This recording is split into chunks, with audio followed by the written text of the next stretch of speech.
Construction contracts often fracture under the weight of physical reality.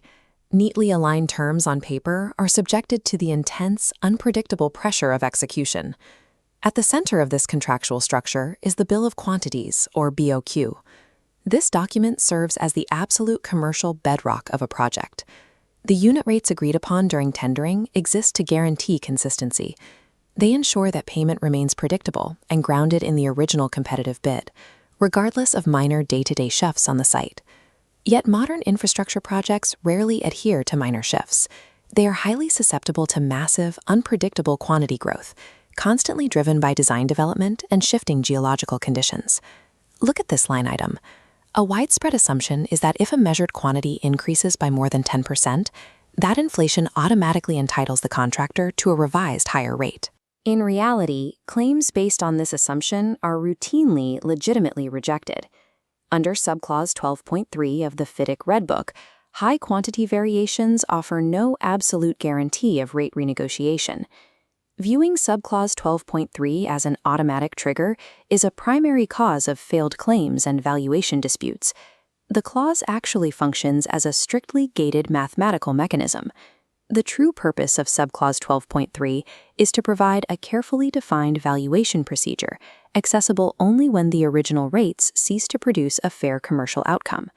Rate adjustments under this clause are neither automatic for the contractor nor left to the arbitrary discretion of the engineer. In the 1999 Red Book, a new rate or price becomes appropriate only when a specific 4-gate threshold is met. These 4 conditions are legally cumulative. Passing 3 of them, but failing the 4th, binds both parties strictly to the original BOQ rate. There is no partial credit. FIDIC engineered this threshold to be exceptionally demanding.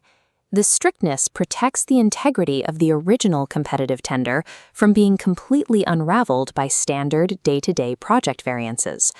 First, measured quantity must exceed 10%. Second, the financial effect must exceed 0.01% of the contract amount. Fourth, it cannot be a fixed-rate item. The third and hardest obstacle, volume changes must alter actual unit cost by over 1%. Gates 1, 2, and 4 are matters of simple, observable mathematics. They are rarely the subject of intense dispute between engineers and contractors. Gate 3 is different. It introduces a heavy evidential burden. The contractor must prove a direct, measurable causality between the change in volume and the change in the actual cost of execution. This requirement is where standard volume-based claims collapse, turning into complex forensic disputes. Look at this graph showing quantity against cost. A contractor typically argues that increased quantities reduce productivity, driving rates up, but massive volume increases frequently enable economies of scale, driving costs down. With more earth to move, they deploy heavier plant equipment, maintain continuous labor utilization, and achieve higher daily productivity. This creates a contractual paradox. If efficiencies drop the unit cost by 1%, the mathematically appropriate revised FIDIC rate is actually lower than the original. The engineer's mandate is to evaluate the measurable, isolated cost impact, disregarding general project overruns. The 1% unit cost hurdle is a double-edged sword. It forces the valuation to reflect economic reality, dictating a rate reduction just as easily as an increase. This strict reliance on the original commercial agreement extends to variations, where entirely new work is added to the project. When a variation is instructed, the engineer cannot simply discard the contract and invent a new rate based on external market data. The contract mandates the rule of derivation. New rates must be mathematically derived from relevant existing contractual rates wherever possible, adjusting for changed circumstances. Only when absolutely no suitable contractual basis exists can the valuation revert to the reasonable cost of executing the work, plus a reasonable profit. The FIDIC 2017 Red Book updates the administrative procedure for these valuations under subclause 3.7.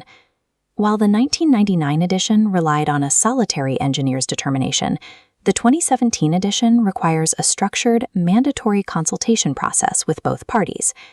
Yet despite these procedural updates, the valuation philosophy remains identical.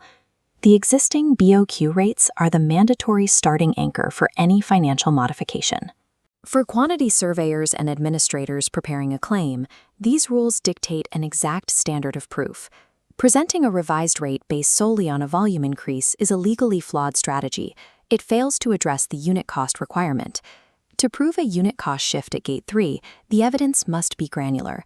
It requires actual productivity records, plant deployment logs, and contemporaneous cost data showing exactly how the execution of that specific item changed. Engineers and employers carry a reciprocal duty. They must objectively evaluate this actual cost data rather than relying on aggressive commercial negotiation tactics or blanket rejections. Objective field data is the only currency capable of satisfying the thresholds of Subclause 12.3.